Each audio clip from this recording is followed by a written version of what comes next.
Bonjour à tous, j'espère que vous allez bien, que vous avez passé un agréable week-end.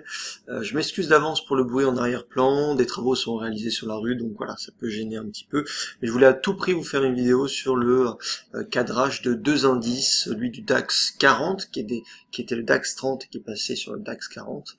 Donc 10 valeurs supplémentaires ont été ajoutées à l'indice allemand, donc une pondération qui a sûrement évolué. Et puis on a le CAC 40, notre indice phare français, qu'on va analyser. Tous deux sont dans des configurations de repli, dans une tendance de fond haussière. Il n'y a pas de quoi s'inquiéter pour le moment. On est venu tester des niveaux assez forts. Je vous les ai matérialisés juste ici. Alors les niveaux que j'ai tracés, c'est simplement des niveaux que j'affectionne, dans le sens où je vais tracer souvent les mèches, que ce soit une mèche haute ou une mèche basse. Ça m'indique que les vendeurs ou les acheteurs reviennent fortement sur le titre et donc que le niveau est protégé. Et puis évidemment les niveaux de gap, je crois pas qu'il y ait plus fort en bourse que le niveau de gap. C'est un niveau vraiment de biais d'ancrage où les institutionnels protègent via leurs algorithmes ces niveaux-là. Donc il y a rapidement des points et facilement des points à faire sur ces niveaux-là si vous souhaitez acheter sur des replis, sur des pullbacks, ou même à contre-tendance si vous le souhaitez. Alors il faut être un peu plus prudent, peut-être une gestion un peu plus safe. Mais voilà, il y a des points à faire assez facilement. Je vous ai fait un cadrage du coup assez long, donc les gros ici c'est plutôt des supports moyen terme sur des niveaux assez forts, des niveaux de swing éventuellement. Donc sur les 1150, 6200, vous avez déjà un premier niveau juste ici. Alors on n'y est pas encore, il y a un petit peu de place. Le niveau qui va nous intéresser assez rapidement, c'est le niveau des 6350, 6400.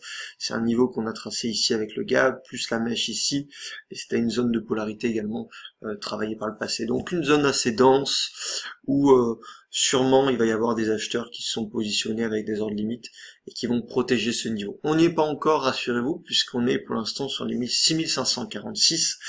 Alors je voulais vous faire la vidéo un petit peu plus tôt ce matin, mais comme il y a des travaux, j'attends qu'il y ait un peu moins de bruit. On va essayer de faire comme ça. Mais grosso modo, j'avais le niveau pivot pour la semaine, c'est les 6560. C'est un niveau qui m'intéresse puisque c'était anciennement un niveau de creux, de mèche, de sommet ici également, et puis également un niveau de gap. Donc, hop, je vais déplacer ça là. Tac. Si on va se mettre en 30 minutes, on voit que c'est un niveau de polarité qui a bien fonctionné. Et pour pouvoir espérer avoir une belle dynamique haussière sur la semaine, il faudrait franchir à nouveau cette résistance qui était support et qui est devenue résistance ce matin, puisqu'on a tenté un premier franchissement et on n'a pas pu la franchir. Donc, si on a le marché qui descend, on aura peut-être un premier niveau d'achat sur les 6509, 6500. Ici, on a une zone de gap, et puis là, on a un niveau de polarité. En fait, c'est le gap ici que vous voyez juste là. C'est des niveaux qui vont être protégés, donc pour les scalpers, c'est quand même une belle opportunité d'achat. Pour le moment, c'est vrai qu'on a bien inversé le flux qui était pardon, à 9h.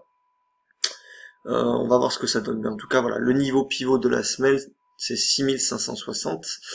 Et ça nous permettra d'espérer potentiellement retester les 6700 dans la semaine. Voilà, donc à surveiller, des achats proches des 6500 sur repli si vous le souhaitez, et sinon on sera peut-être un peu plus impulsif ou haussier en cas sur des 6560. Voilà pour le CAC 40 qui est dans une belle configuration, deux figures de continuation si on veut tracer quelque chose, on peut avoir quelque chose de la sorte, hop, grosso modo. Ok, donc on va peut-être continuer de descendre dans ce canal baissier pour éventuellement le casser et repartir dans une dynamique haussière. Ça fait longtemps qu'on monte, il faut s'attendre aussi à une correction. La moyenne 1200 n'est pas loin, donc elle pourra venir se coupler au support des 6350, 380. Ça nous donnerait un cluster et ça serait sympa et éventuellement à acheter. Pour ceux qui font du swing, il y aura des institutionnels, ça c'est quasiment sûr. En tout cas, les probabilités seront là. En hebdo, vous voyez que la tendance n'est pas remise en cause.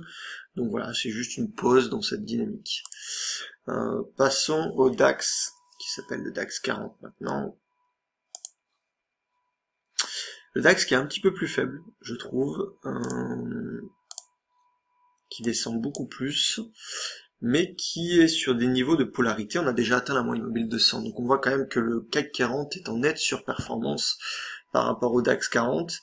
Donc s'il faut en acheter un, il faut mieux privilégier le CAC 40, qui lui se tient beaucoup mieux et qui n'a pas encore atteint sa moyenne mobile 200. Le niveau des 15 000, c'est un niveau fort, vous le voyez, hein, grosso modo, si on devait faire une zone, vous avez cette zone juste ici, hein, des 15 000, donc les algorithmes, toujours, ils se positionnent sur des chiffres ronds, des indicateurs extrêmement utilisés, comme les moyennes mobiles, Bollinger, etc. Donc on peut s'attendre à des acheteurs, et puis on aura la moyenne mobile 200 également à nouveau, donc ça peut être une zone défendue, et qui peut plaire aux institutionnels, et aux traders particuliers également, mais bon, c'est pas nous qui faisons le marché, donc il faut espérer que des capitaux rentrent également pour soutenir l'action du prix. On a une résistance sur les 15 260, donc c'est une résistance mineure, mais qui nous posera souci dans la semaine. Voilà. Donc le cadrage, grosso modo pour cette semaine, c'est on va dire impulsif, où on sera dans une belle configuration haussière si on réintègre les 15 260 et la moyenne mobile 200 sur le 30 minutes. Par contre, si on vient chercher des niveaux des 15 000, ça sera peut-être une zone à payer qui pourra être défendue. Et si on enfonce ce niveau-là, vous pouvez avoir un tout petit niveau ici, sur les 14 973 exactement, donc le gap. Mais grosso modo, hein, si on doit faire un schéma, c'est une grosse zone ici. Hein. Voilà. Cette zone de 15 048, 15 970, donc grosso modo 80 points, vous pouvez la travailler sans trop de risques, je pense. Et sinon, on viendra tester encore le niveau de support des 14 840. Voilà. L'idéal serait de franchir les 15 260 pour se remettre dans une bonne dynamique haussière. Pour le moment, on voit qu'on est dans une phase de correction avec des descentes puis des montées. Ici, on est peut-être en train de faire une épaule tête-épaule inversée avec un niveau pivot sur les 15 260, donc ça pourrait être un niveau à surveiller en franchissement éventuellement si vous tradez les cassures. Voilà. Que dire de plus? Il y a quand même pas mal d'obstacles dans le sens où on a formé un gap baissier ce matin et il faudra également le franchir. Ça sera une zone qui sera défendue. On le voit, hein, ce matin on est venu tester la clôture quasiment de vendredi et impossible de la franchir. On a corrigé, ok?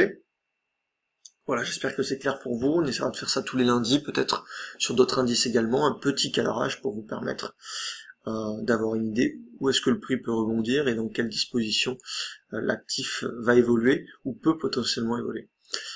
Je vous souhaite une bonne semaine à tous de trading. Des nouveautés vont arriver prochainement et cette semaine on va être assez actif. J'ai clôturé aussi un très gros trade sur Total, en tout cas très gros pour ma part, hein, pour mon capital. Voilà. Et je vous ferai peut-être un débrief de ce trade-là, le cycle sur le pétrole. Je pense pas qu'il soit terminé, mais voilà, j'aime bien encaisser aussi mes profits. Ça fait longtemps que je le tiens, une belle plus-value. Il faut savoir aussi ne pas prendre l'entièreté des mouvements. Et voilà. On en discutera plus en détail lors d'une vidéo explicative sur le scénario du pétrole.